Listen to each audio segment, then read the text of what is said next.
Just come and tell me this fucking shit. Motherfuckers wonder why I got so much fucking hate in my fucking heart sometimes. And I try to be good, bro.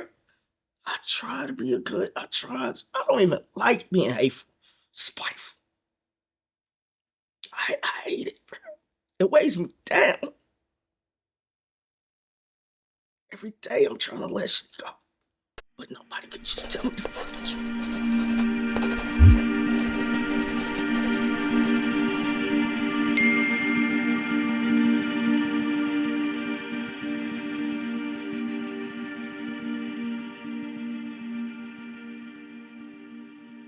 Real discipline.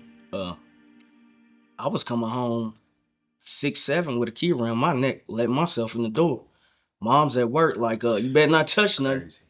You better not warm up no food. You sit there on that couch, too, because like I get home, she'll probably get home like 2.5 hours after me.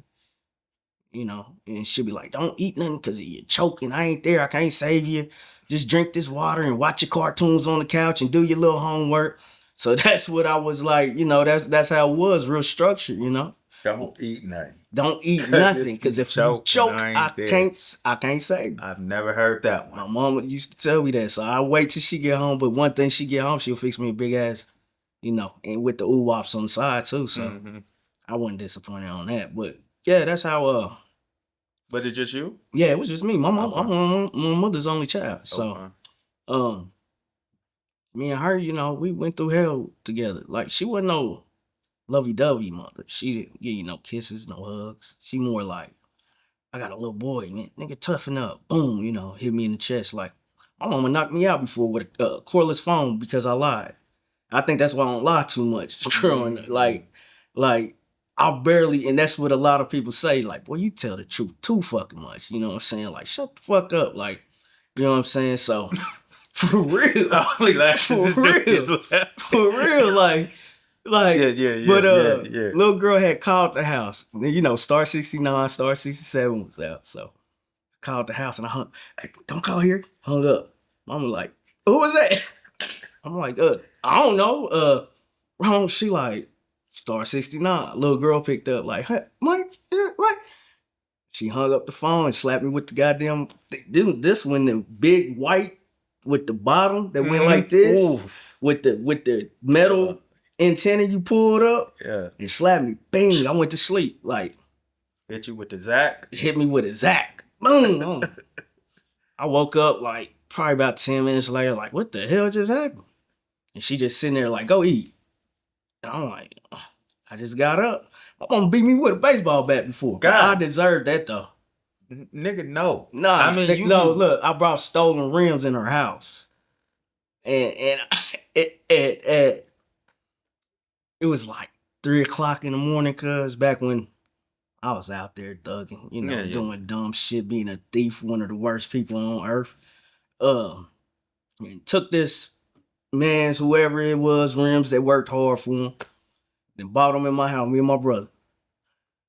My mom didn't realize she up. She up sitting on the couch watching TV. My mama never up in the middle of the night. Just so happened this night, she's woke. I open up the door. I'm like, oh shit. Gotta kind of play it off like, oh, what you doing? She like, no, what you doing? I'm like, nothing. But she see me rolling these 20-inch spokes in, and she just like, basically just sitting there looking at me like, okay. I put these spokes. My bed used to sit like this high, so I put all 4 of them on me and my brother. We slap it up. My brother from 5'1". Can't say, you know, but my brother. So he like, all right, cuz I'll be back in the morning and get you. It's already morning time, but he like, I'll be back in a few hours to come get you. You know what I'm saying? I'm like, all right. Man, this woman let me get dead good and sleep. I'm up there snoring on my back at this. Like, man, something hit me in my stomach so hard, I rose up like, the fuck? Boom. I'm like, what the hell? You know, you wake up out your sleep, you groggy. You like trying to fix your antennas, like, what's going on? Bang, I get hit. Then finally, I'm like, motherfucker, you bring some goddamn stolen rims in my motherfucking house again. Get these motherfuckers out. I'm in the bed, standing in the bed. She clapping each leg. Boom, boom.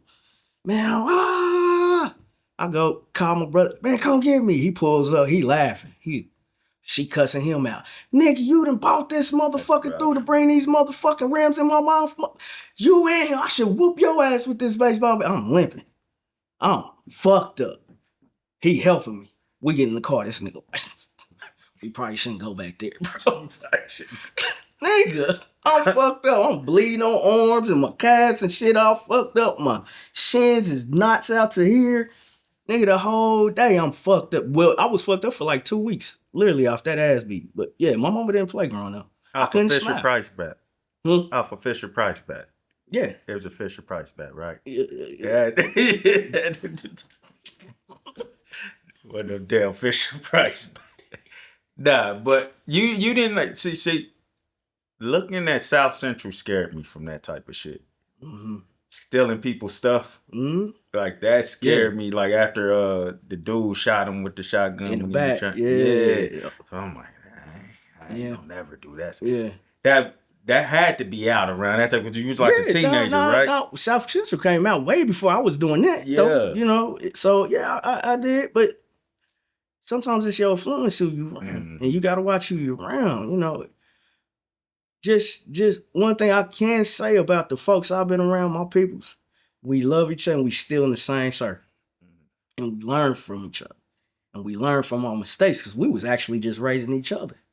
You know, we wasn't listening to what was going on back at home and pops and moms and them like, man, don't be out there doing, you know, we like, man, nigga, it is what it is. We out here, you know what I'm saying, you know. But we learn from each other and we still around. Yeah. Well, you know, rest in peace to the few. You know, some of them wasn't no good, but majority of us, you know, still in the same circle, same people, same. But we just learned from that, man. That it's a lot of lessons that came with what we was doing out here, man. Like, though you didn't hear, you probably didn't hear "I love you" from your mama. Did you feel it though at that time? I felt love from her because I didn't feel it at that time. I felt it later on in life. Okay. I felt like what she was doing was preparing me. Was giving me strict instructions on how to live. You know what I'm saying? Like, this is a mean world and it's sick out here, bro. It's cold-hearted out here. Yeah.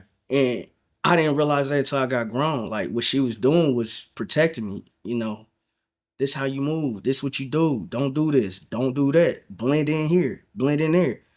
In certain situations, it'll open up your eyes and you know how to play it. You know what I'm saying? So this is what she was teaching. But love, like, that was her love. And I feel like she did love me. So but you said you didn't realize that until you got older. Until I got older. So when you were younger, did you feel like she hated you? Do you remember what you felt? Hell yeah. I'm like, man, this woman don't even like me. So what was that like for you? Because even though we don't know how to acknowledge it or really put it into words when we're younger, you still feel it. And you can, like, thinking about it now, but going back into your mind then, what was some of the stuff that used to go through your mind about your mom? Like, she hate me. Like, she didn't want me here. Like, damn, man, like, why this woman always on my back? Like, the fuck I do? Like, I had to say, yes, sir, yes, ma'am, you know, growing up. So if she called me, I had to be like, ma'am. Yeah. You know what I'm saying? And go see what, and I couldn't just say, ma'am, I better be in the process of getting to her, you know. I don't know, nigga, get your ass in here. You standing face to face when I call you, you know what I'm saying? So, and I always, every time she called me, I'm like, man, what I did now? Like, what the hell? What she want? Like, it was never like, you want to go kick it or you want to go, you know, you need something, you know. It was, what you do? How was school? Was it cool? Did you learn something? So I just walked around with a lot of anger built up in me from her. Like, literally from her. Like, I got kicked out the school district fighting a teacher because I'm just angry at my mama coming to school having a bad day. And got kicked out the school district fighting the science teacher, Mr. James. I don't give a fuck about his name, but punk ass motherfucker slapped me. So I had to get on. So. What did he ask you a question or something? I'm walking in the classroom and everybody loud coming in with me, and he just blamed it on me, like. But I was a problem child, so you know, after a while you get a rep like, man, it's him, gotta be him, and sometimes it ain't you, but just viewing you what you done did, they always gonna blame you. So he like, nah, he pushing me back, but letting everybody else in. I'm like, man, I ain't doing nothing. So I'm trying to get in the classroom, man. No. So I'm standing tall on it. Well, as tall as I can be, but I'm standing on it. I'm standing tall on it. And he just keep pressing me back, like, man, then he just got mad and slapped me, like, bang. And I'm like, and the way I knew he slapped me, because the whole class said, ooh. You can't do that. Not the ooh. And I looked at everybody and everybody like, yeah, he did that. Man, I picked up a chair. Not for real. They said like, yeah, he did that to you. I picked up a stool, them tall stools, and I just hit him in the head. Boom. And I just start boom, boom, and all the kids just start pushing me out. And I go around the corner, my cousin E out there in the hallway, and he see me just, mother, and I'm kicking doors and shit. He like, what's wrong with you? I'm like, man, and he like, man, let's go get him. So now we back to go back and jump the teacher. They wouldn't let us. By this time now, all police and everything, I got kicked out of Van Horn for that. Everybody pulling up like, boom, boom, boom. My mom and everybody, they had me in handcuffs. Like, they sent me somewhere downtown. It wasn't no juvenile. It was something dealing with the school district. And my mama had to come down there and had a whole hearing. I was kicked out the school district. She beat your ass? Huh? I know you was in high school at this time, right? Yeah, but she still beat. She ain't. Nah. By that time, she would stick me from time to time and slap me. But she noticed, I'm like, that shit ain't phasing him. I just like, yeah, all right. Shit, I walk away like, she looking like, yeah, this shit ain't phasing. But she sent me out of town after that. Where'd she send you? Minneapolis, Minnesota, North Side. So I ended up going to Patrick Henry. She sent me with my godmother. I got up there. I did the same fucking shit, man. Got kicked out the school district up there, bro. I was just like, man, what the fuck is wrong with me? Cuz, like, the fuck is wrong? But then I was mad because she sent me away. I'm like, nigga, this is the time you need to be figuring out what the fuck's wrong. Bitch, you good at sending me away. You sending me off every time when I can't get you. He got an attitude. He just mad all the night. So she sent me to my godmama, but my godmama was a blessing too in disguise. Like, she was a God-fearing woman. Mm-hmm. Like, she taught me about, like, I grew up in 4 different religions.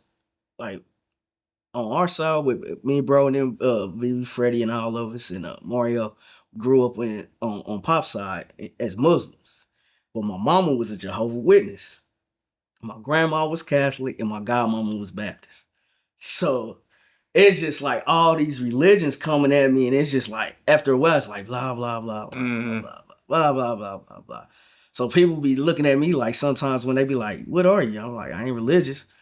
So they kind of look at me like, well, you don't believe? I'm like, I believe in some, but I don't just believe in it because all of them is saying the same thing to me. Mm-hmm. And they feel mine is better than yours, or my religion is better than yours, and this is the way you go, or you ain't.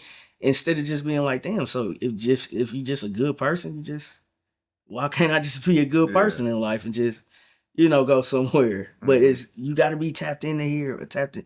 So that's why I never got in there. But my godmama was a blessing. Like, that's where the Baptist came from. She would take me to church because she seen it in me.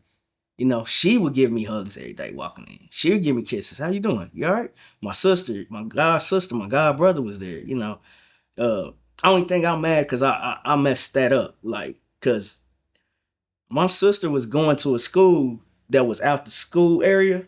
Mm-hmm. And they vouched for me to be in that school. And the dean, they have deans. They don't have vice principals and stuff like that. They have deans. And he like, all right, I'm going to let you in this school, so you're going to do me proud. And I shook the man's hand, and I did the total opposite. Total opposite. I got up there, man. And one thing about Minneapolis is, it's a baby Chicago. So everything about Minneapolis, everything that goes on in Chicago, Gary, Indiana, goes on in Minneapolis. So you might see shotgun Crips there, but majority of it is Vice Lords, GDs, BDs, low ends, Blackstones, shit like that. And me going up there, man, I got tied in with the Vice Lords, bro. Like, just they like, when I first walked into school, they asked me like, man, like, said something to me, kind of basically like, what you banging? I'm like,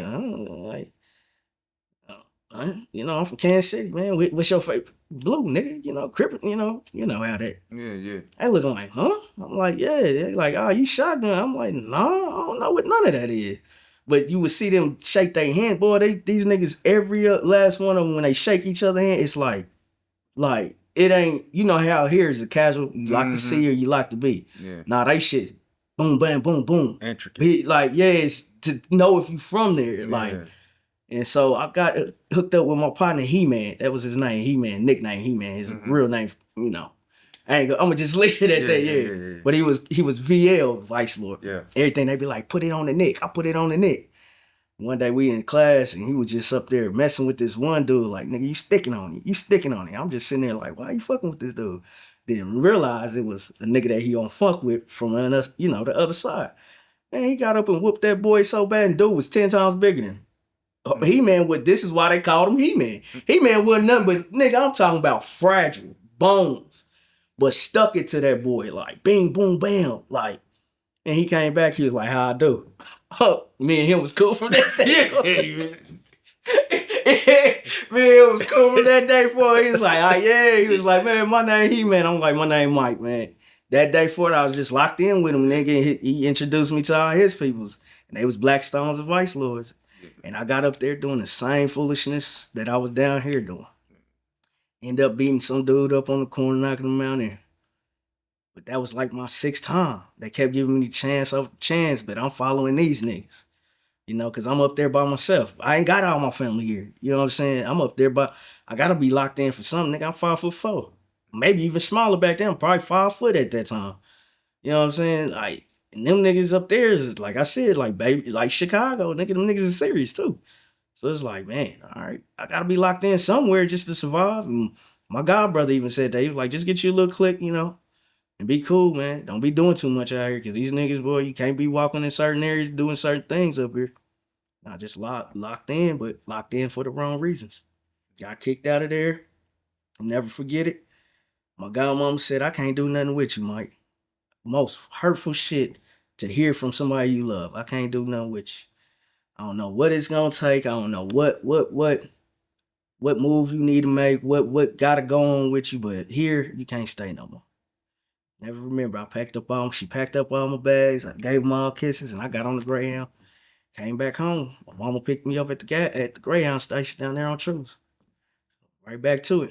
Back to no hugs and no kisses. Back to no hugs and no kisses. So going out there with her receiving those hugs and kisses, was it weird for you at first? It was weird. It was weird. You like, cause see, then I'm not a touchy feely type of dude. Like, I don't really like people. Man, well, you know how niggas most put their hands on your shoulder. I'm like the type you like, what you doing, man? So it was weird, very weird. Like, but I got it because everybody else in the house was getting it. And I'm like, oh, okay. This is dope. I like this feeling. Yeah, I did get to like it. It was dope. So when your godmother said that, did it feel like she hates you, or did you feel like you disappointed her? I disappointed her. You felt that at that moment? I felt that. I didn't feel like she hated me. I felt like she's like, I gave you everything I could, man. It was just, and I didn't realize that until I was on that bus ride. And I'm sitting there like, man, I fucked up, bro. I fucked up. Like, damn. I took my problems from here, up here. Now I'm back here. Mm-hmm. And it was just, I felt like I let her down in a major way. In a major fucking way. So one part, because I don't want to get too far ahead, we didn't tap on is your father. Which one? I got a step pops and a real pop. Both. Like, what role did they play in your life? Well, my real pops, that dude is stupid cool to this day, man. I ain't realize how cool he was until I got grown. Yeah. And this is what I like. And I don't want it to be the wrong thing I'm saying. I'm trying to think on how to say it because I don't want to put nobody down, but just go listen to your pop side of the story sometimes, bro. And when I got older, I realized like, oh man, this man, and everything he finally told me, I'm like, yeah, that is my mom. That is, that is.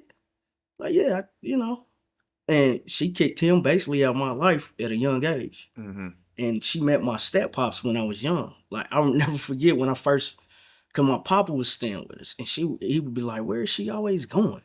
my papa was very overprotective over his kids, even though they grown with kids, you know. So he like, man, what nigga is this she messing with? So he one day he done followed the man and everything, which is my step-pops. Maybe Mario and them brothers. My brothers and them. Father. Yeah. My step-pop, he had me since I was like, I want to say 10 in his life. And I pulled up and he had me and my cousin Devon. My cousin Devon was in town. So he has us go over here to this backyard, like, yeah, take these. He's sitting on the street in his pickup, but got us with these buckets in the backyard, putting these fucking, you know, them hard things we used to throw at each other that's green when we was little. Oh, that fall off the tree. That fall off the tree. Yeah. So we put them in these buckets. Stink. Like, yeah, they stink like a mud. When you touch them, they stink. So me and my cousin, like, why you want us to be putting these motherfuckers in this bucket? But we put them in there, dink, dink. And who comes across the driveway? One thing about how our neighborhood on the east side was set up, we have 4 houses. So we have one, it's an alley that you can go back and forth to each house, you know what I'm saying? Who comes coming across the driveway? Lil Vic, Shireen, and Freddie. Okay. And it's me and my cousin. No, it's Lil Vic, Shireen, Freddie, and Gary. I want to say Jerron too. And we over here it's just me and my cousin picking up things like bing, bing. And they like, who the fuck is that? Like little kids, nigga, like, who the fuck is y'all, man? Like these little voices. We looked at them like Freddie like, and them talking to y'all like talking that. to us like that, like, man, who the fuck is Shireen? Shireen was, yeah, who the fuck is y'all, man? Man, fuck you niggas. Like, what the fuck y'all over here for? Who are y'all, man? Why the fuck y'all ain't back at my Uncle Vic's house? And we like, me and my cousin like, we just picking up things and my papa's standing on his truck and me and Devon looking at each other like, what the fuck? So now they're getting tougher and tougher. Yeah. So now they're kicking over the bucket. Bing! Like, so me and Devon like, after we done picked them all up, they kicking over the bucket. Bing! So now we like, man, what the fuck is these niggas all? Like, now me and Devon like, all right, boy. Like, all right. So we pick the bucket back up. We picking them back up. We like, all right, we kind of, you know, it's 2 against 4, 2 against 5. So they kick the bucket over again.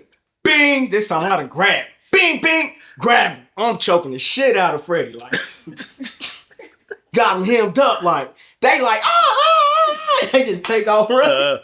So I let him go. It's bad. So I let him go. Now, my step-pops open the window like, little motherfuckers, if y'all don't get the fuck from me on my motherfucker out. But this is how my step-pops talk all the time. Yeah.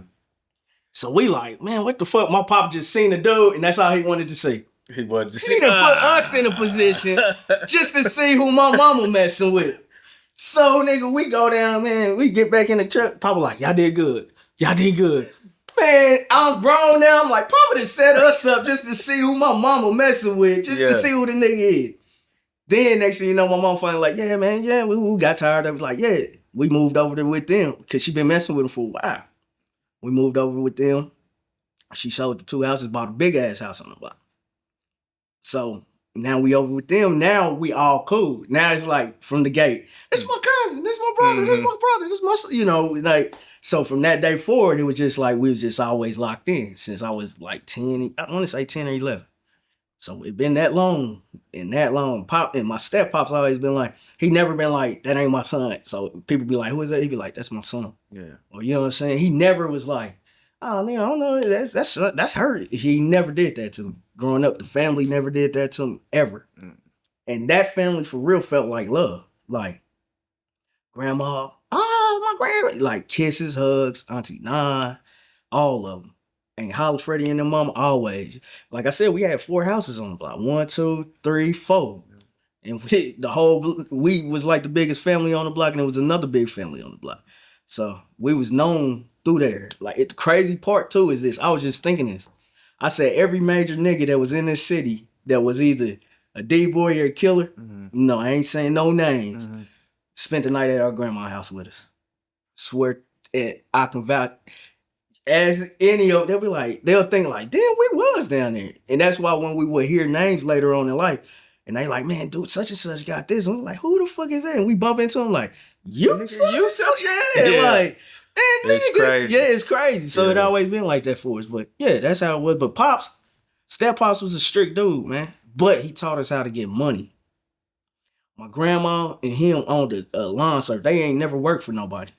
Since they was, I'm talking about, I want to say 40, 50 years, bro. Mm-hmm. My grandma ain't worked for nobody for like, well, she does like take care of old folks. Yeah. But I'm talking about like her business, it was like running strong for like 30 years. But my pop's been having his forever.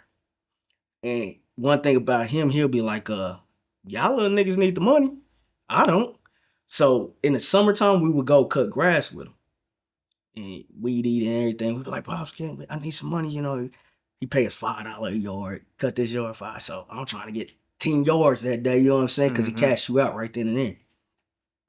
But he wake up 6, 7 in the morning. He gone by 7:30, 8. You still in that bed, he ain't coming to wake you up.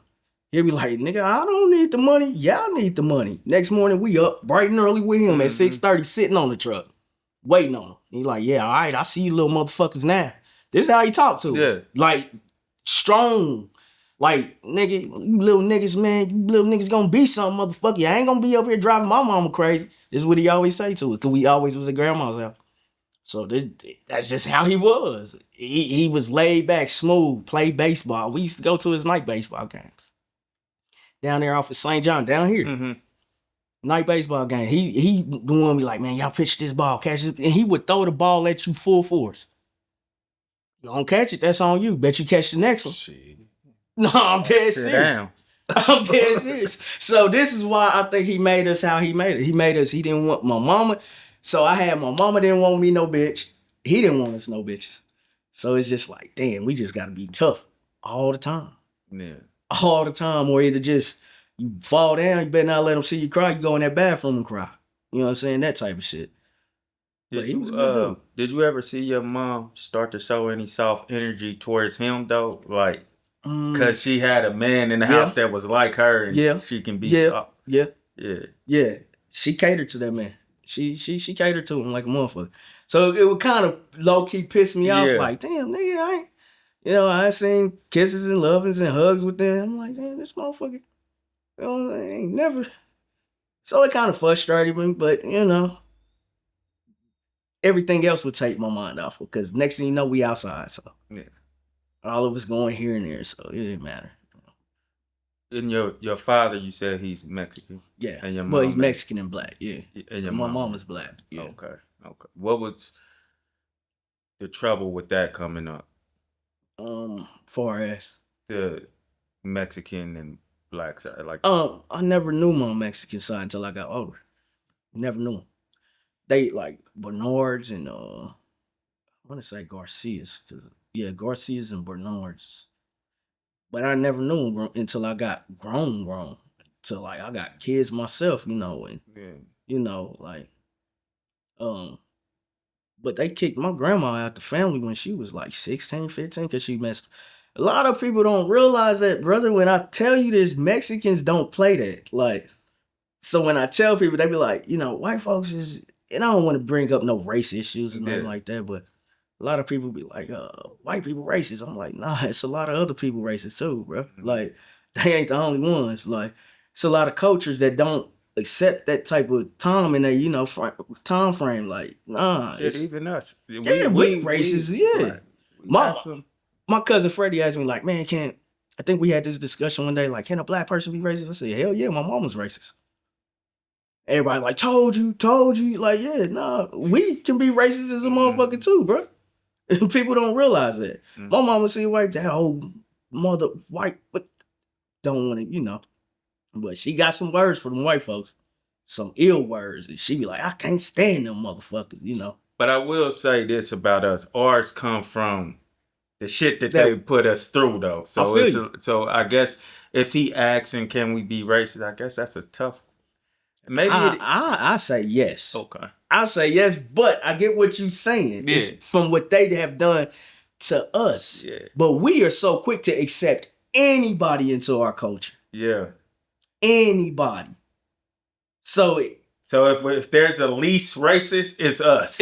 We least racist. We are the least racist. We as by far the strongest racist. We do racist. accept everything, and we do take things from other cultures too a little bit, but they take a lot. No, they take everything from us. Yeah, they everything. take a lot from our culture. The way we dress, the way we talk, the way we look, the way we move, everything. They take everything from us. The way we cook. Just simple mathematics shit they take from us. And you're like, damn. Yeah. Can we add something? But they'll swear Black Americans ain't got no culture. Nigga, y'all live in our culture. Mm-hmm. But far as go, the Mexicans, man, they very strict about that. So they kicked my grandma out when they found out she's married to not married, but pregnant by a black man. She never know your grandma? Yeah, yeah. She was the dopest woman ever. I cried when she passed on. She was the dopest. Like, loving now. Love. I'm talking about loving. She the type, I'm 10. What you want? A sweet potato pie? She in there. Making me. Listen, I told people this. I didn't realize this until I was grown either. I didn't realize my grandma was Mexican until I got older. Cause she had this black aura about her. Cause when she got kicked out the Mexican side, she went to the baby daddy side, and they, even though he, disappeared, still they accepted her. Like I just said, we accept everything. Yeah. They took her in and they raised her like her own, and she picked up all the habits of the black culture. Yeah. I would look at her like, boy, she looked different as a motherfucker, but she still looked black. She would look black, but you look at her hair and shit, be like, man, but something's different about her. And my mama, you and your little Mexican ass, like, man, I'm like, yeah, I know. But I didn't realize that until I was older. And I know, it sounds stupid, right? No. But I'm like, I swore my grandma was black forever. Until like when I got older, I'm like, man, this was a Mexican woman. Because she never talked Mexican around me, but she knew how to talk it. Mm-hmm. She never taught it to me, but I think it was because she was mad that she never went back to her family. When they kicked her out at 16, my grandma died at like 60, 62, 63 from cancer.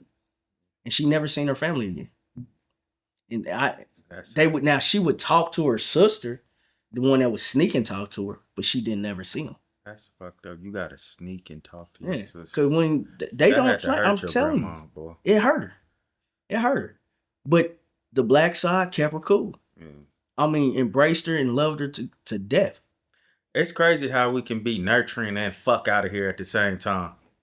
Black people, like, we're very nurturing, but we're like, fuck out of here. Yeah. I don't know how to explain it, but it kind of makes sense, I guess. Nah, it definitely makes sense. It's kind of like me. Like, I don't believe in dinosaurs, but I believe in aliens. Don't make sense, but it makes sense, don't it? See what I'm saying? Like, yeah. Don't make sense, but it makes sense, don't it? Yeah. Yeah, it's crazy, but that's just how we are, bro. I don't know. Okay, you started talking a little bit about, and I don't know in what sense you were saying this, but you said we was outside. We was outside, young. When you say outside, you're not saying outside just playing. You saying outside getting into mischief and all that shit. Yeah. Mischief. I think our first mischief, we used to steal bikes. I had this all chrome GT, bro. All chrome. Nope, nothing on it. I stole that bitch. And I treated it with pride. Bikes was heavy. With pride, brother. Yeah. I'm talking about we all had some, but my bike, I'm like, woo!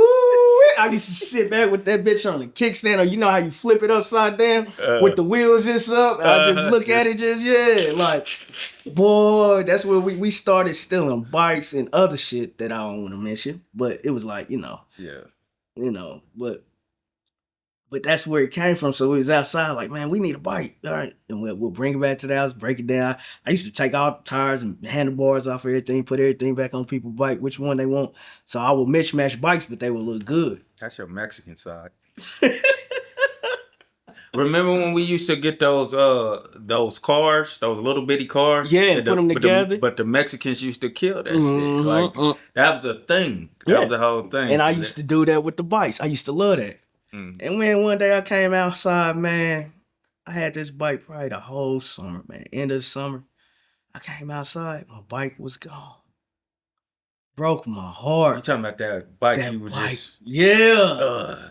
I'm like, hey, looking like I'm back there going off. My bike, somebody. But I done stole the bike. Now I'm mad somebody done stole it from me. What if it was the one whose bike it was? Man, it wasn't. Come to find out, it was these white people across the street from my grandma. Okay. They had a big family too, and little dudes took my bike. He was just walking by, seen it up there. How I said, set up with the wheels up. He snuck back there and just stole it. Come to find out, they was like, oh, I ain't gonna say his name. He got your bike. Come to find out, he did have my bike, but I never got it back. Cause the whole family got into it, kind of like little brawl, whatever, and then they was trying to pull out knives, and us at a young age, like, man, you can have the damn bike. Yeah. Keep that motherfucker. I'm cool. But it came from that. That's what we was outside. Then a lot of basketball. One thing, my Uncle Mo kept us in a lot of activities over the summer. So when we wasn't doing knucklehead shit, we was at the YMCA on 55th and Forest. He taught us young how to catch the bus, so we would catch the bus everywhere in the city. Banish the mall to the Y. We get on that 12th Street bus, catch it over the Truth, go on out there, get off on the bus. So that's how we knew a lot of 50s. You know what I'm saying, people? Because all of them was up there, and every Miss Gigi and all of them, they had us in programs, learning the Black Panther Party.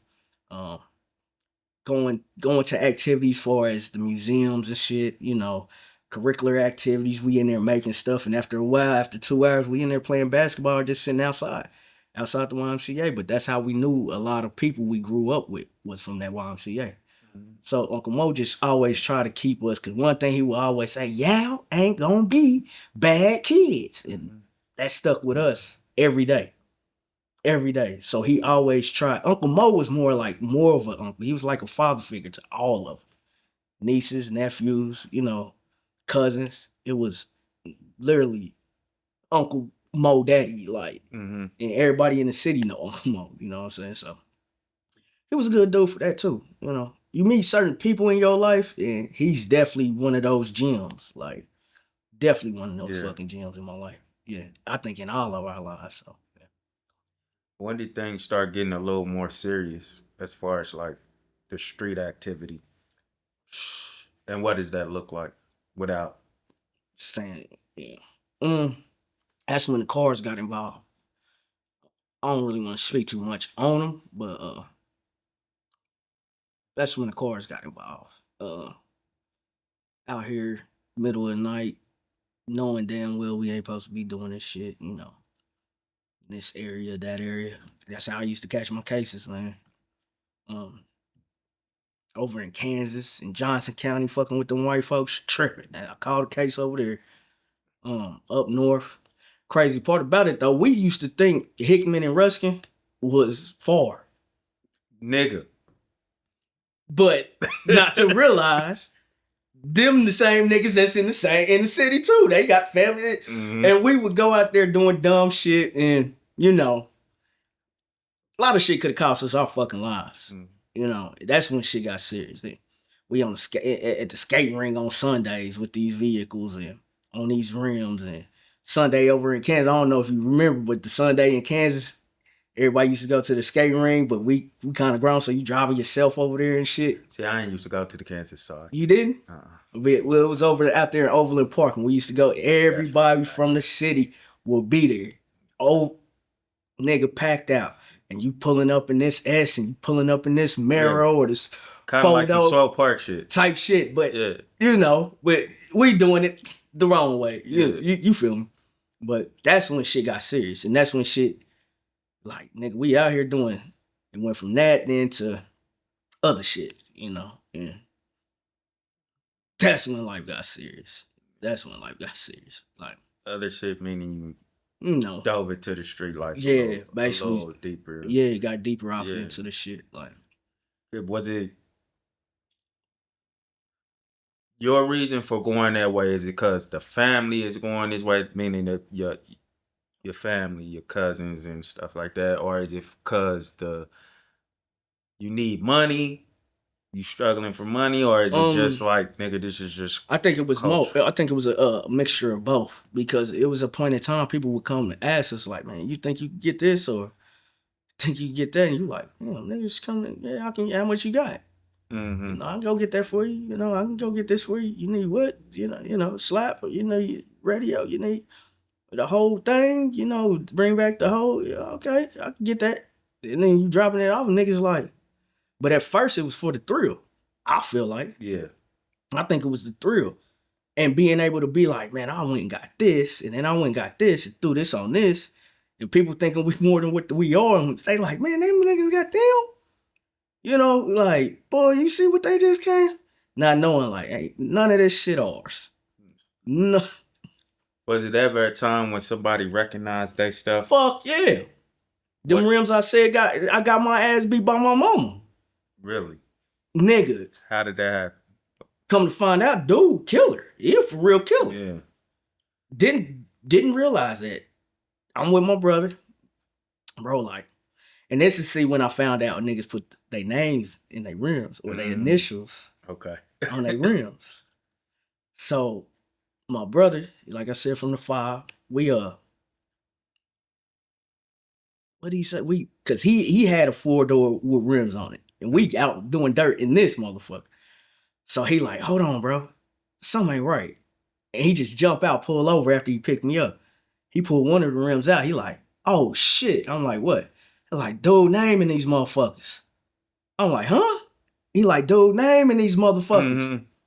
So I'm looking at, and we looking at each rim like, oh shit. But it's the market, the permanent market. You can't just, man, we done pulled up at a car wash with the Brillo pads and everything trying to get them off. Bro, like, man, I might know somebody that want these. They don't give a fuck if the name it. Cool. Bro made a call. Dude, like, yeah, pull up. See, the only thing about having illegal shit, they ain't gonna pay you like, yeah. You know, you gotta take what you trying to get this off. Yeah. You gotta take what the hell you can. Yeah. Dude hit me low. But I'm like, he like, dude, ain't no joke, bro. We gotta get. I'm like, all right, dude hit me hella low for them bitches. Boom. So them bitches gone. While me and cuz pull up to another car wash so he can wash his shit. Dude, I'm sitting in the car, but I see my brother's face go like, and I'm seeing him moving, and he's like not moving how he moving usually, but he washing his car, so he like, and he kind of opened up the door. He like, that's dude, and shut the door back. And I look up, and dude, walked up on his car. Swear to God, he walked up on his car, bent down, looked at his rims, and went like this. And he looking for his name, like he went to each one. Bro's playing it off, still like washing. He didn't see him. Huh? He playing it off. No, he seen him, but he looking like, but he just playing it off, and he looking at me like, you know, like giving me the eye. I'm like, oh shit. And dude got this fat ass motherfucker in his hand too, but he down there like, he looking at the rim. That sound like some movie shit. And dude said, yeah, I know how y'all niggas get down. I was just seeing if those was mine. And he just pulled off.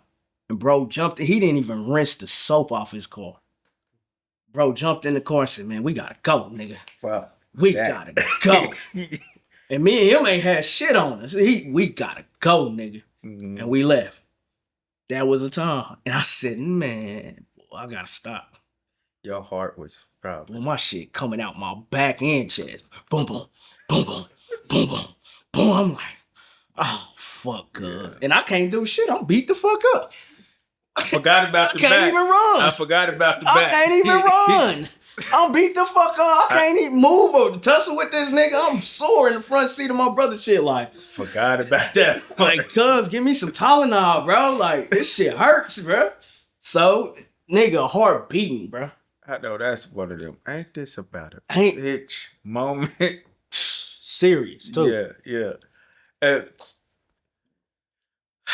So it trying to like be careful with words and shit like that. Yes. So what are some more like situations to where you have you ever been in a situation where you felt like I'm doing too much? Hell yeah.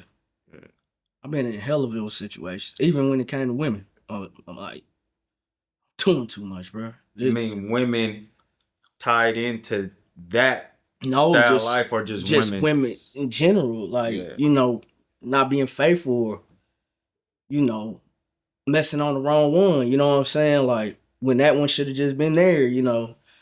Like, and even in the streets, when it came to that is when the cases start coming. Mm-hmm. And when them cases get to piling up and you on probation over here and then you on probation over there and they get to looking like, man, he just keep doing the same shit. And now they like, man, you about to go.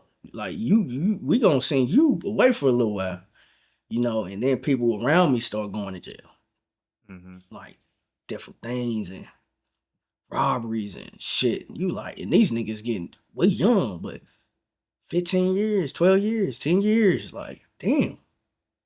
I'm talking about fresh out of high school, like, and going niggas ain't even, you know, they just made a baby. Didn't see the baby till they came home to the mom, teenager and shit. Like, that's when that shit, like, nah, I'm cool. I'm cool. And then at the same time, low key, I'm like, man, this is wrong as a motherfucker. But I think that's where my karma came from with my cars. Every car I had then got fucked up, and I ain't even do it. Just got slapped out of nowhere, parking here or doing, you know what I'm saying? Or somebody driving it, got slapped. I'm like, this is my karma doing this shit for other people, taking hard-earned money, bro. These people working for this shit. And my little thieving ass, no good ass nigga taking this shit.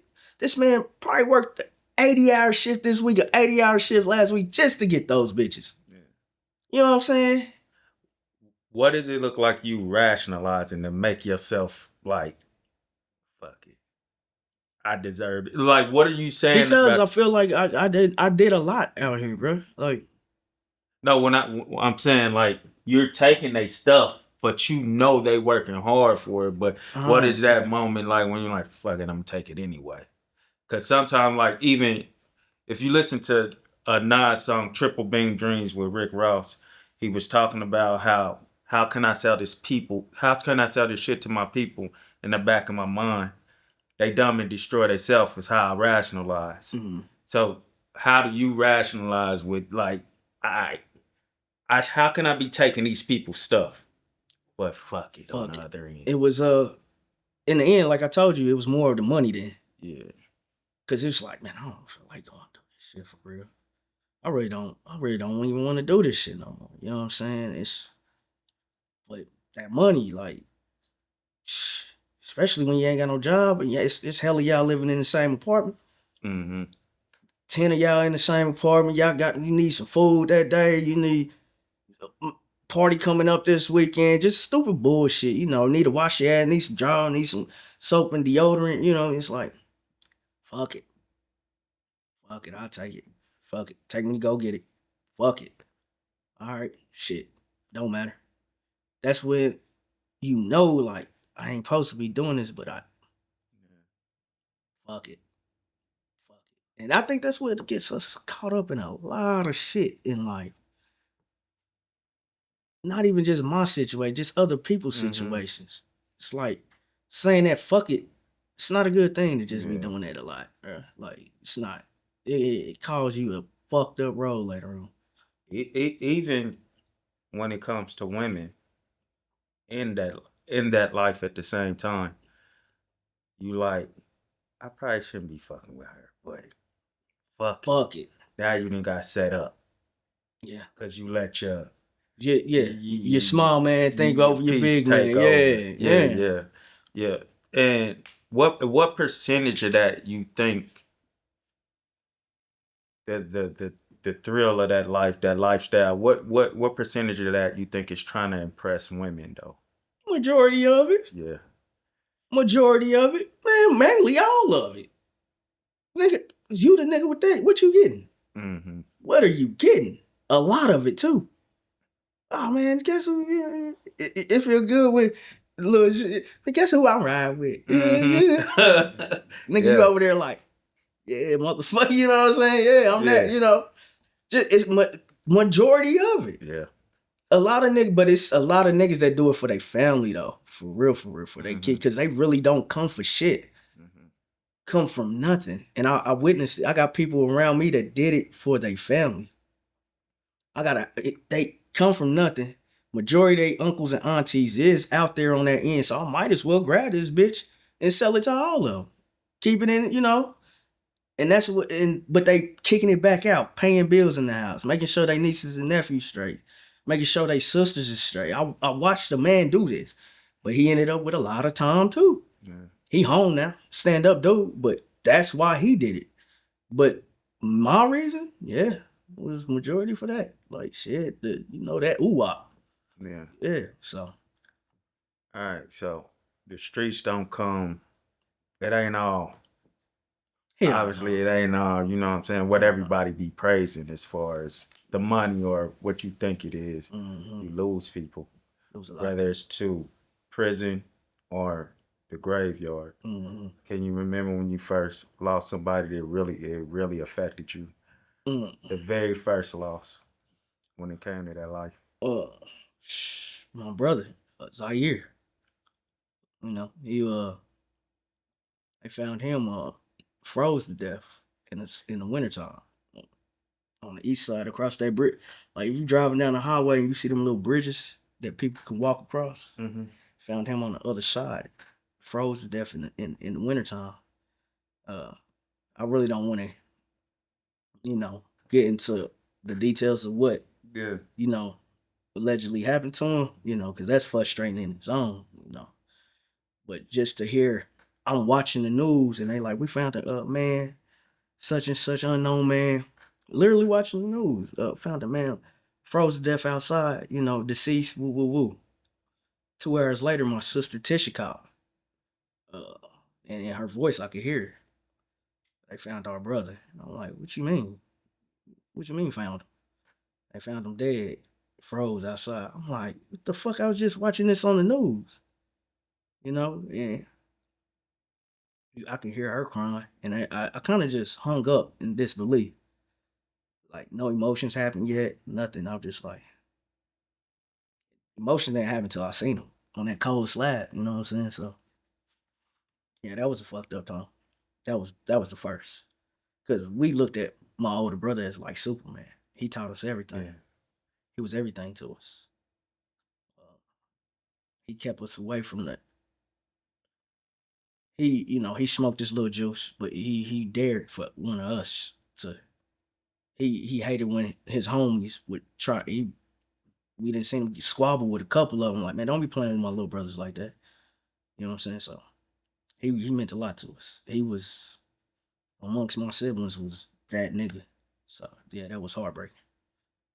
Heartbreaking. If you don't mind me asking, before seeing that on the news, how long was it before you talked to him? Like, how long? His birthday, and that fucked me up too, cause I was supposed to go kick it with him on his birthday, cause he had just came home, and I was sending him money all the time in the penitentiary. Yeah.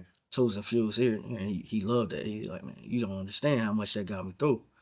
When he first came home, I hung with him, and his birthday came, and him and my cousin was over there hanging. They was waiting on me all night to come, and I didn't go. And then a couple of weeks later, that he died. And I think that's why I show up to everybody's stuff now, because I never know. Yeah. It's like, man, that was my last time, to chill with him. I didn't go. So How did that make you start moving after something? I didn't trust. I didn't. I started looking around everybody. Well, I ain't gonna say everybody, but just certain people. You can't trust everybody around, especially when it comes bitches. You Yeah. can't trust everybody around you. Niggas is real, man. Boy, niggas die about these girls, bro. Niggas go all in about these bitches, bro. Mm-hmm. And all she gonna do is fuck another nigga when you going in jail. And these niggas don't get that, bro. I mean, just don't understand that shit. But yeah, just I just don't trust shit. So I analyze everything. I sit back, like how you said, man. I be quiet a lot. I just sit back and just watch how everybody move. That's it. That's all. And how old was you when that happened? Shit, I was 27. 20, no, 28. 20, 28, I think. 27 or 28. Yeah. And then life just started tumbling after that. No, well, it actually, I was still out there, but I wasn't out there. It kind of like with the music and everything, from the music, from the states and the feds and everything, raiding the whole city during that time where everybody went to jail and shit. Then that shit happened to me. It was just like I just fell back. I just kind of disappeared. I just stayed in my little area. I wasn't going to no clubs. You wouldn't catch me at a club, no functions or nothing like that. Or I just go to a bar. You know what I'm saying? Or ducked off a little spot. Like I wouldn't. I just stay where I'm at. It's kind of like I disappeared so bad to where people like, boy, you just got out of jail or something, or like, boy, where you been? Like that. That's how hard I disappeared. Like I just left a lot of shit alone. So And at what point did you start having children? I had my first son when I was 19, turning 20. Yeah. All right. Yeah. So during that, during when he was born, up to like 27, 26, 27, or whatever, you were still kind of involved a little bit Yeah. in the streets or whatever. Yeah. How many kids did you end up having? I end up having like three. It's four. I'll say that. Yeah. And yeah. I got, still trying to wait on DNA tests. Just being honest, bro. Being honest for real. So Were they a part of your slow pull away from that, or was it oh just hell yeah. the Most definitely, man. Man, one thing when it came to like imams, and it's just something precious about watching them grow up, loving on them, talking to them, just playing with them. So that really took my distraction off a lot of stuff. But in the process of a lot of stuff, when I got 27, things start with them, and my situation with the mothers and stuff, was kind of rough. Which I really don't want to tap okay? in on, So, but shit got rough. But they was in my life, up until yeah. So it's just hard. It's a hard situation, but yeah, they meant a lot to me, bro. Yeah, My boys meant a lot to me. you had a tough loss though. Yeah, yeah, yeah, yeah, yeah, yeah, most definitely. 2023 kicked my ass, bro. Kicked my ass. I lost my oldest boy, and then I turned around a week later. I lost Cuddy T. Oh, that was in the same week. Yeah, he was at the hospital with me, bearing through all that, and then he died the next week. And months later after that, my sister in law passed. Dope, dope female. She had medical problems. And then November pop up, I lose my youngest boy. So it just kicked my ass, bro. Like kicked my ass, man. You lost two Yeah, two kids. yeah, yeah. Mikel and Makai. How'd you hear about it? Um, crazy part is, you know how they say life is going good, life is moving and doing good. Man, I was having a good, and it's like always, you 2 steps forward, 3 steps back. That's what happened to me. Just had got off work that weekend, man, and got paid. I had 2 jobs, good jobs. I drive for a living, so I took people shopping, sent money to him, sent money to all of them. Uh, we had just came in from having a good day. Laid down, went to sleep, and uh, my daughter busted in my room at 3 something. That's why I think why I always wake up at 3 something in the night for the last 2 years. Uh, popped in, boom. Mikhail got shot. Mikhail got shot. Mikhail got shot. I'm like, what? We kind of looking like, nah, man, nah. Because that was always one phone call I never wanted in the middle of the night, or nobody knocking on my door in the middle of the night, and I ended up getting it. And boom, bam, boom, and I'm like, nah, man. So I try to lay it down, but she know what she talking about because her baby daddy and them is his cousins, and they calling her, telling her like, where's he? Where's Mike at? Mike need to get like. So I laid back down, and when I kind of rolled over, my phone was on the floor, so I'm not feeling the vibrator ring. So I kind of rolled over. And when I rolled over, I'm like, nah, she tripping. So when I picked up my phone, man, I had so many missed calls, bro. And I knew it was real. Right at that moment. Yep. I knew it was real. So my middle son called me and said, Pops, Kel got shot. You need to get to the hospital. So I broke down, said a prayer. We getting ready, getting dressed, trying to get up there. Get up there and it's my baby mama and her peoples. Yeah. When I got in there, I seen her on her knees. Everybody quiet.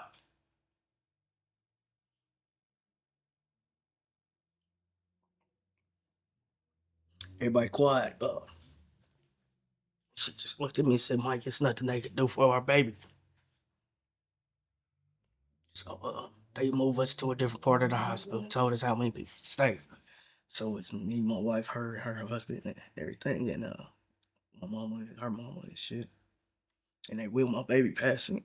He got all this blood. He had a lot of hair and shit, but he got all this blood on his face. This big ass hole in his face. I kind of lost. I was trying to run to him, and they had to stop. So they put him in the hospital. I mean, he's in there. We had KU. A lot of people, man. I just think how much love they loved my son. It was so packed. You know, yeah, he died. Man. He didn't make it. He just. But another thing, though, I will say this though, and I mean this, and I would encourage people not to put this on their kids.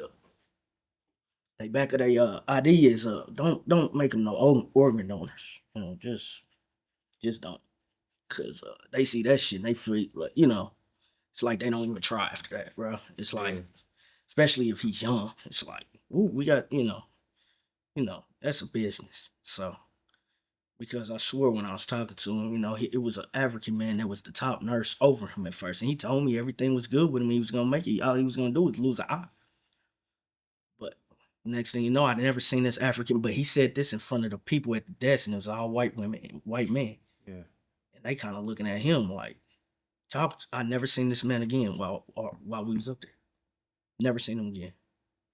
The next thing you know, I had to go to work, so they stayed up there. My baby mama, her husband, and everything. She never left his side. So after he told me like, yeah, I'm still like, I gotta, still go to work, but I let my job know like, I'm going through this situation, but trying to keep your mind off shit, just trying to do something, just try to stay motivated, keep praying and keep praying. And I'm literally getting off, and my baby mom coming like he had a stroke, and they saying he ain't gonna make it. I'm like, a stroke out of nowhere, just like so the side he was had the stroke on was the side that controls his body and his brain and everything. So he's just numb, and said his brain was swelling on his skull. So we had to come up with a decision. I couldn't come up with it. I just told her, just let her be, you know. Yeah. And then Cuddy was in with me in that hospital. And what's so messed up, me and Cuddy is brothers, slash cousins. I met my baby mama through him. And he met his baby mama is they cut our kids. He lost his daughter by a hit car. Yeah. Hit his daughter. We was out there, but my son and his daughter was first cousin on both sides, however you say it, explain it. But she was born May 1st, and my son was born May 4th. And that shit happened. So he was up there with me, and he just standing there. But I noticed something in his movement, that something was wrong, that he was sick, because how he was like in front of me being strong. He like soaking it up, like taking deep breaths. Like, I'm like, what's wrong? I keep looking at him like, man, what's up with my dog? Like, what's up with my brother? Like, he like like trying to keep himself together, but it wasn't like it was like his health. And I called our sisters, and they're like, man, when he left, and I'm like, and he told me I can't make it up the next day. So I'm like, what is wrong with him? So I called him, man. I'm like, man, what's going on with him?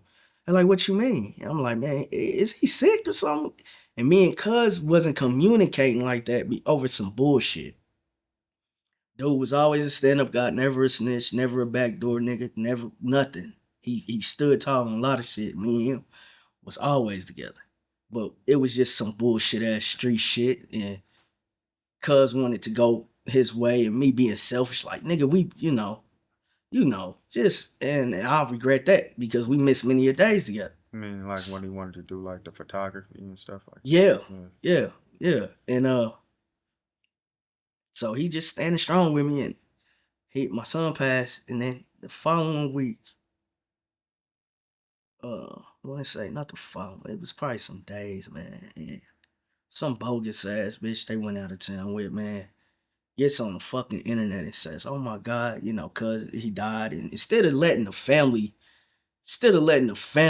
say it, not being mean about it. Sorry if I'm saying it the wrong way, but she didn't have to do that. She should have let the family do that and put that business out there. So my wife can't neither one of us sleep. She online like, man, they saying T dead. I'm like, what? Nah. Guess what happens again? My fucking phone start ringing again. It's the sisters. Before you get online, we just want to let you know we didn't tell this girl to do this. We mad, you know. Yeah, he gone. And I'm like, what? My son ain't even in the ground yet. So I just hung up the phone, rolled over, and cried a few tears.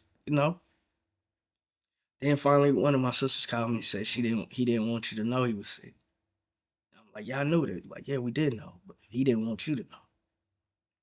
Yeah, fucked me up. So I went to back funerals. One weekend my son's, the next weekend was his. So,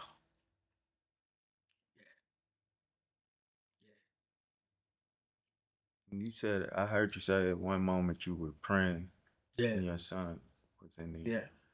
And then this happens to T too. And earlier we talked and you were like, you ain't prayed in a long time. Yeah, Like I you ain't prayed really in a long don't. time. So, and we haven't even got to your other son yet. Yeah. So after T, is there still some type of prayer out to Yes, it God? was. It was because uh when my son passed, I walked out, man, and it was an area where my son used to sit on the couch all the time when he stayed with for that short period. He it was an area he always sat in, or you got your favorite spot in the house to sit at, no matter where you. No, exactly. Everything can look comfortable, but that's your spot. That was his spot. And when I came out the room, man, I'm drinking like crazy, just drinking every night, trying to cope through it. I came out the room, man. I was going to the bathroom. And we got blackout curtains. I don't know if y'all know what that is, but it makes when I used to work at night, you had to come home during the day and try to sleep just to get, so you want your whole house black as hell. So we had that. Man, for some reason, why was rays of sunshine coming through there, shining at the spot where he used to sit at? And I broke down and I said, I get it. I get it. You good. It was kind of like he was like, Pops, I'm good. Like, I'm good, bro. I get it. Was there a mixture of joy and sadness in that moment? Yes. It was like he's like, I'm good. I got you. I got y'all from here. I'm good. Yeah. But I'm still praying. Cuddy pad, I'm still praying. And my sister-in-law, she had a stroke a few years back, man. I apologize for crying, but sometimes I gotta cry just to you ain't gotta not apologize to for that, like that's there for a reason. sometimes I tell niggas just let me cry sometimes, because if not, man, I do some dumb shit. So but then we had all these and my wife just comes screaming, running out the door. My instinct, I'm thinking like, man, what the, who in here, man? I'm like, who happened?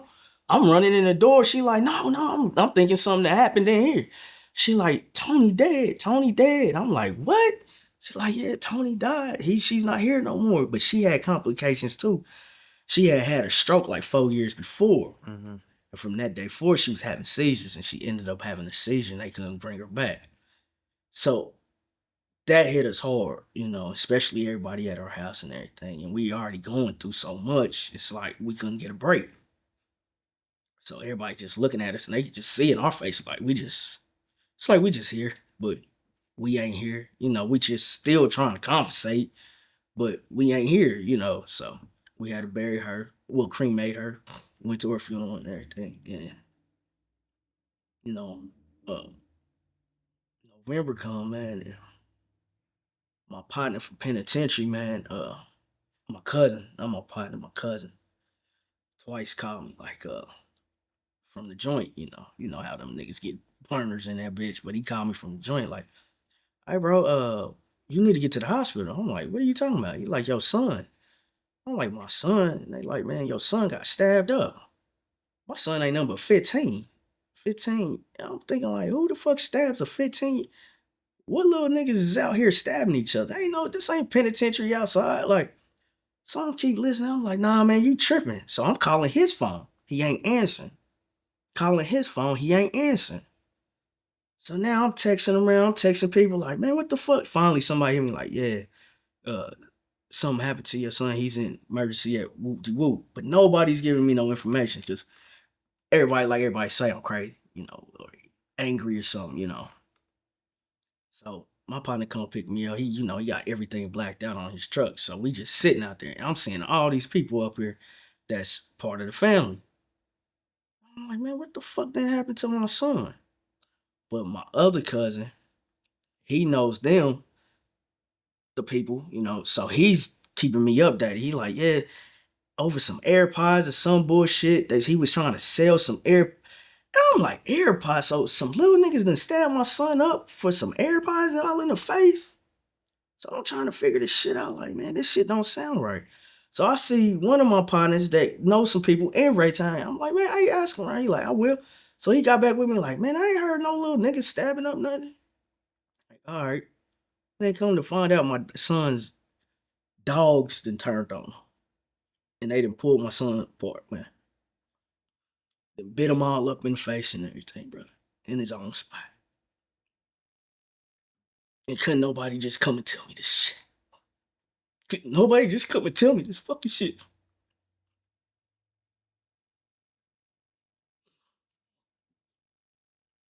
Motherfuckers wonder why I got so much fucking hate in my fucking heart sometimes. And I try to be good, bro. I try to be a good. I don't even like being hateful, spiteful. I hate it, bro. It weighs me down. Every day I'm trying to let shit go. But nobody could just tell me the fucking truth. So I got up there and I spazzed the fuck out like everybody knew. Got to fighting it, all kinds of shit.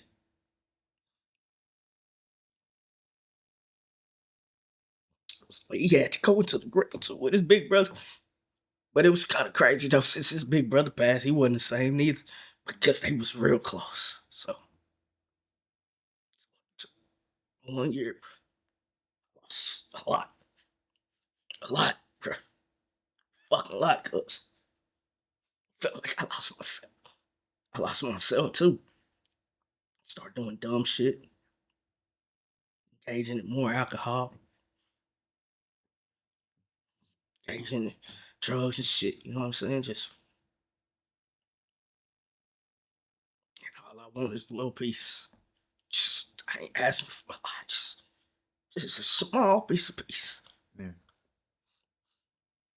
But yeah, that shit killed me, bro. That shit fucking killed me. I can still hear their voices in my head, Read their messages all the time. Even Cuddy's. So, just, like I said, I just want a little peace, man. I don't want no hate in my heart no more. I just don't. Just don't. I'm trying to get it together. I'm gonna get it together though, bro. Don't count me out yet. I mean, Please don't count me out. you still here though, so Yeah.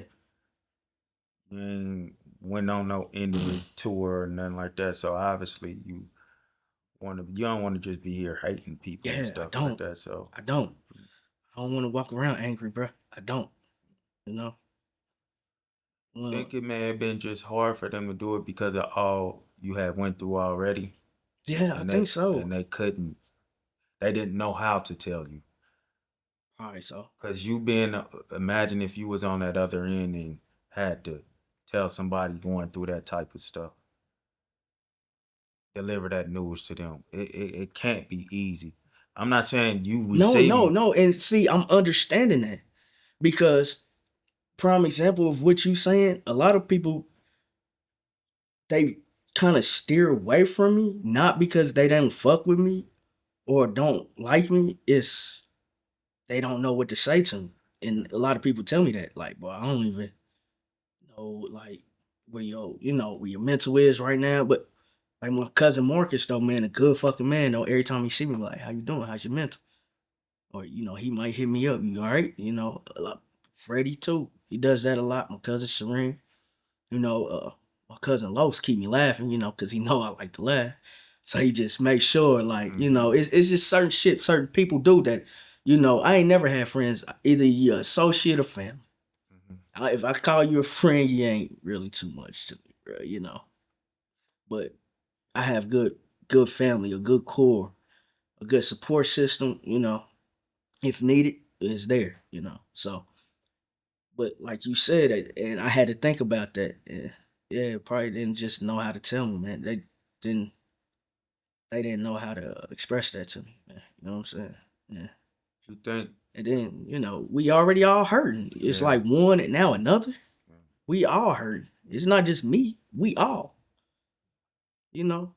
Even my daughter, sometimes she come up to me and still be like, I just know you still going through it. But things is getting better. I can't honestly say things is getting better for me. Cause when that all happened, bro, I was, man, from the first one to that, man, I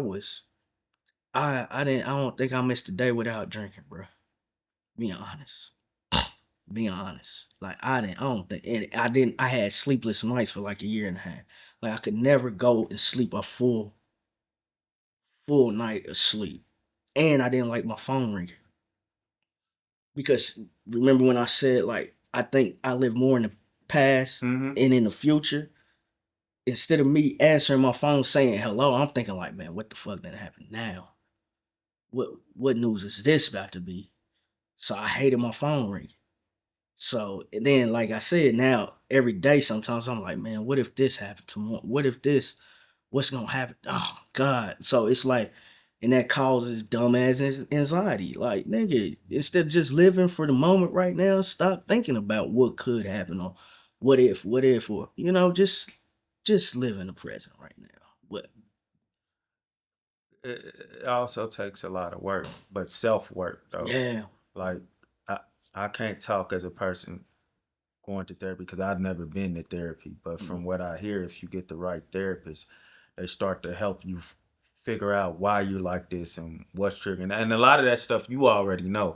You've already drawn back to what triggered this and what triggered that. But I think like acknowledging that stuff and figuring out how I can get through this. Maybe going back, having some conversations with some of these people, like the people you started to feel like you hated or whatever. Not really, you probably wasn't real hate, but like, why the fuck would you not tell me? Like having a conversation, because maybe they'll tell you, like, bro, I just didn't know. It's not like they were being malicious by not telling you. They just didn't know, and really having a real talk with. Is your mom still with us? Yeah. I just talked to mama. One thing about how no matter how that woman treat me, but I still run back to her. Yeah.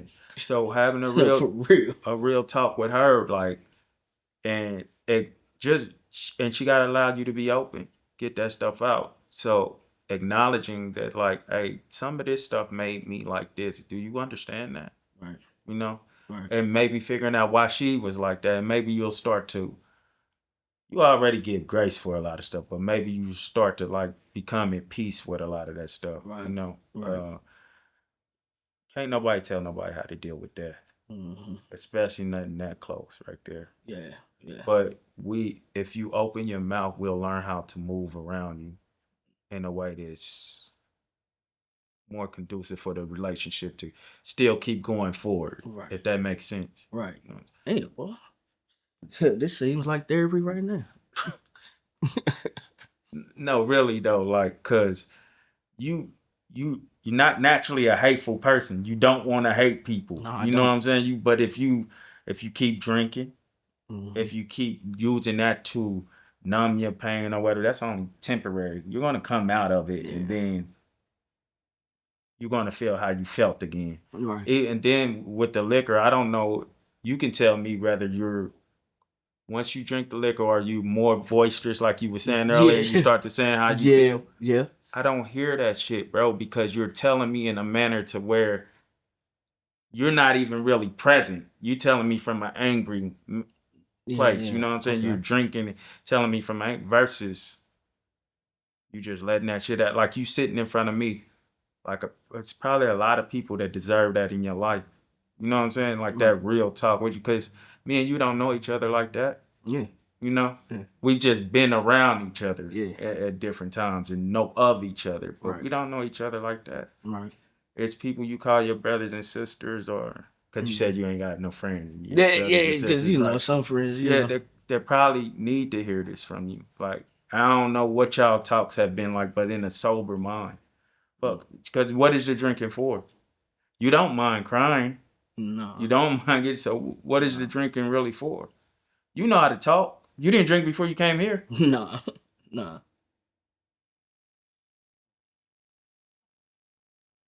I think, like I said, I don't know, man. Just feel like therapy, I guess.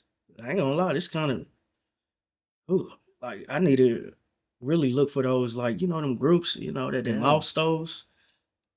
Just be able to express myself at least once a week. You know what I'm saying? I don't know why I haven't looked. I guess I just ain't built up the courage to look because I think people look at you wrong. Like, there's nigga, man. With kind of like how everything we do is like, man, you get through that shit, bro. Like but I don't You know. scared of how you scared I'm not. of how they react may make you react in a way But that you don't want, yeah, because they're not accepting of your exactly, but because see, one thing about me, really, and I swear I don't be giving a fuck what nobody say about me, bro. I don't be caring what nobody say about me. I ain't coming this world with you. I'm damn sure not leaving out. I don't, shit what I eat, nothing. You know what I'm saying? So I don't be caring about what people say, but sometimes like you just said, I will feel like and then my reaction to be, man, you know what I'm saying? Like on some bullshit, like some dumb shit, like nigga, well, and I don't want to fall out with people behind bullshit, some shit, but it's just, I think I be needing that shit. Like you said, the therapy, I was going to therapy for a minute, but I just didn't feel like it was the right one. Yeah, the right people. Yeah. I And then it's kind of another thing I want to is because I want to, how when everything's caving in on you, you feel like you the only one going through it, and everything around you is still moving, and everything around you is perfect, and you like, what the fuck? Sometimes I feel like I need to be in that circle of people that, how do you deal with this, or how do you cope? That's kind of similar to your story. Just to get an understanding of how to. Because I'm gonna keep pushing, but I just, like I said, I don't want this anger. I don't want this hate. Maybe you got to create that circle. You know what I'm saying? Like maybe because it's something you're yearning a little bit. So maybe you start to, hey man, anybody went through this? Anybody with that? Hey, I like to meet up and let's talk. Let's talk about this. One thing I did while T was still here, I sat down with him and one of my other homies named Jelani. They lost their children, their daughters in almost the same fashion. And just having them there talking to each other, it was, you can see it kind of lifted something up off of them. So maybe that's something, because you know how quiet you were and not being able to, not saying that you're not able to, but you wouldn't approach people to talk to them or whatever that you didn't know. But maybe this is the challenge for you to come up out of that. You know what I'm saying? You stop praying, you stop talking to God and all of that, but maybe he was trying to tell you, bro, you better than what you doing. This is a common thing where people, it's like 3 times in a row, the last 3 episodes we have done, they have said, God, what do you want from me, bro? Why am I going through this? Sometimes we're ignoring what you think, just living your comfortable life, or what are you just because you're not doing the street stuff no more, or whatever you were doing, you're doing what he wants you to do, or but you're not moving in purpose, the purpose that he wants you to move in. You get what I'm saying? Yeah. So maybe all that stuff that you're uncomfortable with doing, you're supposed to find a way to get comfortable doing it, because purpose is uncomfortable. So you gathering people to be able to talk and lead, because you got a voice, bro. You processed that emotion and you talked about it without alcohol. So you're able to do it. There's other people out there struggling, probably not to the extent or maybe bigger, with the same thing you going with, and maybe you got to be a leading voice in that. Man, you about to make me look into it. I really want to now. Really want to now. It's people. This right here, that shit take courage. What you just did. There's gonna be other people who want see this and be like, I don't even know how that man even able to talk right now. I don't know. I think, man, it's just, being a human being, man. We are humans. I mean, that's one thing I hate about us, man. Like, we really be going through hell. And it's like, you a man, you know? And we literally carry that bitch on our shoulders all day, this world, bro. And not supposed to feel no emotions. So I get mad when motherfuckers tell me, like, man, you shouldn't be, man, leave me the hell alone, bro. If I'm angry, I'm angry. If I'm sad, I'm sad. If I'm happy, I'm happy. Just let me be, you know what I'm saying? Just, but what you saying is right, man. And crazy part is, bro, we was supposed to do this interview, what? Two other times, and shit happened, and the third time's the charm, huh? That's crazy, bro. It's crazy too. I don't. It's okay to feel the way you feel. Like if something makes you feel the way it's okay to feel that. But when it starts to affect other people and other people who don't deserve that, that's a problem. Yeah, and that's what I don't want. Yeah, that's what I don't want, and I have, I'm at guilt for that. I have been angry to the wrong people, especially those real close to me. They've been doing everything in their power. And I've been taking that fucking anger out on them, and I really don't mean that shit, bro. I really don't. Like I said, I don't want to be angry, bro. I don't want to have no hate in me, bro. Enjoy and be the biggest you can while you're still here. The best present, the most present you can be while you're still here, because we lose people all the time, bro. And every time we always go back and be like, dang, I was supposed to do this with them. I was supposed to do that. You know what I'm saying? And the fact that you were here and here, forward and backwards, it stopped you from actually realizing that until they were gone. Yeah. So just, it's hard. I get it. Just take some time to yourself, though. And I feel like this. Take some time to yourself. Try to maybe get a relationship with God again. Just try to find your peace. Figure out why he wants you here, or figure out what you want to do, or whatever. I don't try to throw God on people. No, but man, what you speaking is something I need to hear, though. Yeah, it's just, do you even love yourself? Yeah. Well, I'm starting to again. Yeah.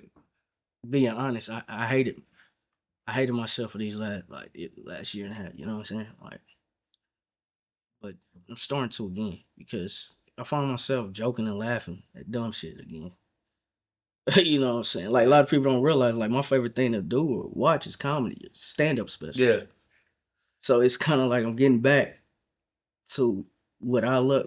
And hell yeah, I love myself that I know of now again. But at one point, bro, I hated, I couldn't, well, I don't put no clothes on, didn't give a fuck, just going to work, just, just laying around. As soon as I stopped working out. Everybody know I like going to the gym because it's just like a release thing too. And they know I like getting tattoos because that release a lot of, it's like therapy too to me. So it's so yeah, I do love myself. I had to just figure it out again. But I ain't got it all the way figured out still. So I'm trying to get it, trying to just find, like I said, just trying to find. Be intentional about it, though. Be intentional about, like, put a daily reminder maybe on your phone. Like, how like the light come on and whatever that is on your screensaver. Maybe love myself a little more today. Should be right there to remind you, or something to encourage you to get out of this rut that you have been in for a long time. Right. Yes. Yeah. We can do this a million more times. Man, I hope next time, boy, we're going to have nothing but laughs. That's what I'm going to do the next time. So, in closing, I don't know if I told you this, but when I ask people to leave us marked out, It's just with words for the people, minds and their hearts, encouraging whatever you may have. Shoot. Words of encouragement means, man, the streets is a myth. Leave them damn streets the hell alone. It's no happy ending to it. But also expect what come with the streets if you want to be in the streets. So don't get mad if you take an L in these streets. That comes with the streets. Don't get mad if you get backdoored by your own homie or your girl. It comes with the streets. Don't get mad if you got to push somebody up because it comes with the streets. Don't get mad if you get shot out here because it comes with the fucking streets. Don't get mad when you go to the penitentiary or the graveyard. It comes with the fucking streets. There's no rule book to this street shit. So stop idolizing that shit. That street shit been done. And us as older people, we need to talk to these little niggas more and these females now because they getting rougher and rougher out this motherfucker. You know, you can't get mad when somebody snitch on you or nothing because it comes with the fucking streets. It's with it. It comes with it. Don't cry about streets when you in the streets. You know what? Or get the fuck out of the fucking streets. Just leave it all alone together. Just leave. Everybody know who they are. Stop pretending you a street nigga when you're not. Just stay the hell. Go. Ain't no love there. Ain't no love. It's no good. It's no happy ending to the damn streets. So that's my piece. Yeah. That's what I wanted to get to. And that's important because we got a young audience in here with us today too. We got, a part of the team with us, so that's important for you to say. I appreciate that. Most definitely. It's no happy ending to it. Now I'm gonna challenge you. Something I said I wouldn't do. Here you go. Now I'm gonna do it. Go ahead, man. Would you pray us out? I'll try. Dear Heavenly Father, I appreciate this therapy. You know I needed it. I appreciate those that's in my life, man. That loves me. Seriously loves me, man. I appreciate this man sitting across the table to give me this opportunity and for his platform, because his platform is really dope, man. You know, hey man, tell people to subscribe too, man, upstairs, man.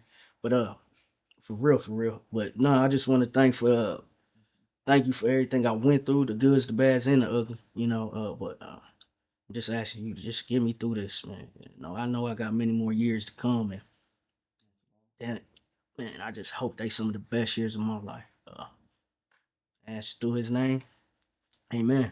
Amen. The goal is to leave a lasting imprint on their minds and their hearts. We pray you've been indelibly marked. What you talking about, boy? You still know how to pray. Appreciate you. No problem. I appreciate you, man.